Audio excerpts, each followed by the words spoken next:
Joanne, we're going to work on this stuff over here. Today is cleanup day for Trifina Flood. Keep those for the time But being. unlike most people, she's been cleaning for over a year. With some help, she's sorting through her clutter. And I've always had piles of things. And part of it is from lots of different interests and not enough place to put the things. Flood is a hoarder. She traces her urge to hold on to things back to childhood. My mother was, and so was my dad. But my dad was such a tidy hoarder, we didn't find out until after he died. My mother would make a whole mess, put a sheet over it, and start over again. You know, she just would layer it. You've probably seen the shows on hoarding, where cameras capture people trapped in their mess. Some, like Flood, are clean but have a lot of stuff. Other hoarders live in filth and squalor.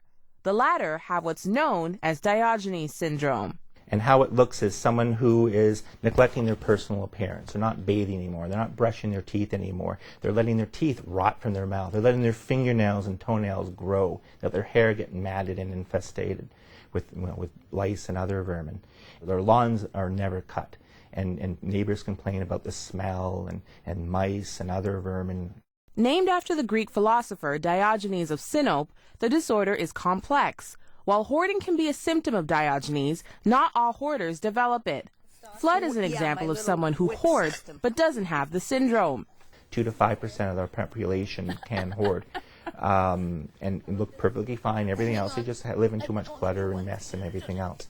But for Diogenes, we think it's fairly common. It could be probably 55 per 10,000 people. Books on the subject. Though the term has been around for decades, why and how people develop Diogenes is still a mystery. Some say it's a form of mental illness or obsessive-compulsive disorder, but Masajic says it could be several things. Maybe a reclusive personality, always been a little bit messy, always sort of rejecting help and suspicious of the motivations of others. And something happens. They've had a new stroke. They've had a new dementia.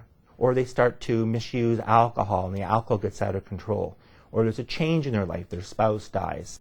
The research is inconclusive because most sufferers don't want to be found. So these are people who are just accidentally found when they collapse in the street or their house catches fire and they pull it out by the fire department.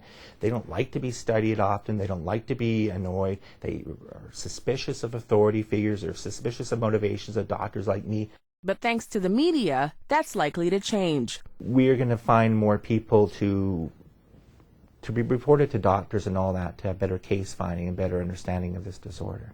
Judith Zoldash isn't impressed with all the media hype surrounding hoarding and Diogenes. It's highly unrealistic. First of all, when they say that they cleaned out the whole house in 2 weeks or 3 weeks, it's not going to happen that fast. People actually cannot tolerate such a fast approach. And she would know. She's overseen 450 cases with the Gatekeepers. Run by Catholic Family Services of Hamilton, Ontario, they help seniors with Diogenes and those who hoard. Public health was bound by a number of legislations and regulations that didn't permit them to go into situations such as this. So that's when we started to promote the eyes and ears of the community, and we started to train volunteers all across Hamilton to look for the signs of Diogenes. According to Daler, the signs to look out for are seniors who are extremely unkept. The senior also becomes more and more reclusive and more isolated. They're always waiting for you outside. They don't invite you in.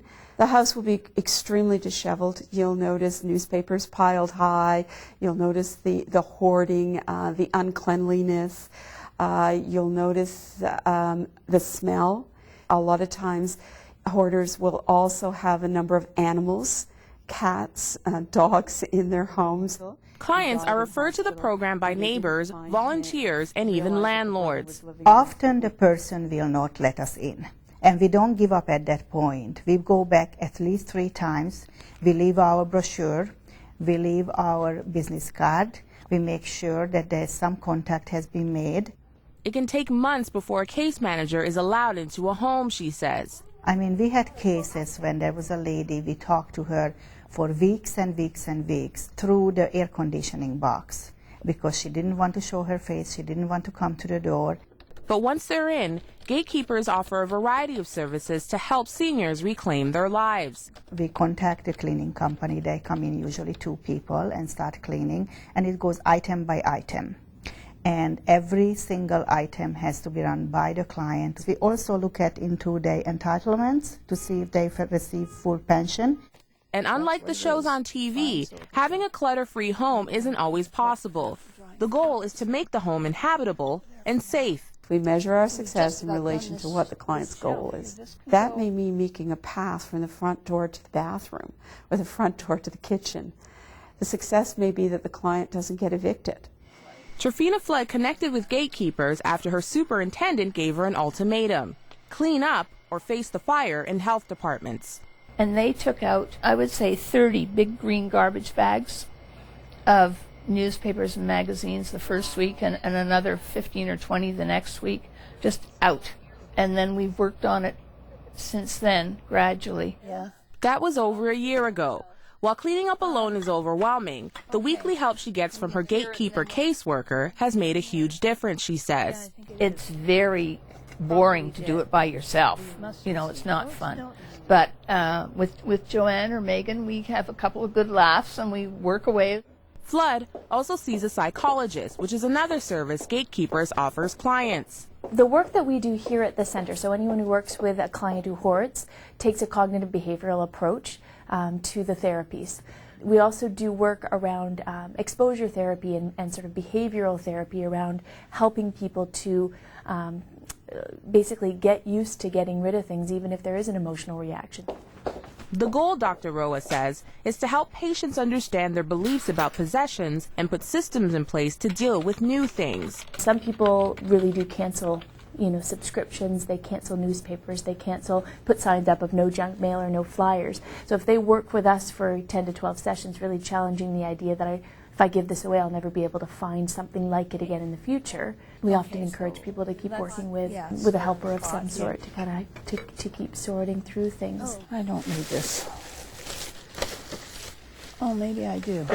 And then, checking in with any kind of mental health professional for boosters or motivation if they do notice that some of the symptoms are returning. Doctors Roa and Masajic stress that hoarding and Diogenes can't be cured, but for some people they can be managed with support and in some cases, drugs. On a mental illness, maybe their blood work's out of whack, maybe they need medications, and maybe they think more clearly, they can make wiser decisions about how they live. Hoarding can be managed if there's enough insight the person has about the problem, if they have enough support, if they can access helpers to really work with them. Which is exactly the type of support the Gatekeepers want to continue to provide. We don't close the file until we are absolutely sure that this person is stable, settled, has services in place, and so on. And even then, we may keep in touch first once a week, after that once every 2 weeks, and then once a month, and every 2 months. So we kind of ease the client away from the services, and eventually we will close the file, but usually it doesn't happen before a year is over. With the help of the Gatekeepers, Trifina Flood continues to work away in her apartment, knowing she has a long road ahead of her. She's already completed one goal. In June, I had a family wedding, and so my sister and my niece came to stay here. And while she admits her apartment may never be completely clutter-free, with every item she throws out, she's one bag closer to her ultimate goal. And the room we haven't touched at all is my bedroom, and I would hope that when they start to pull back, I have it more or less under control. In Burlington, Ontario, Bridget Entry, 100 Huntley Street.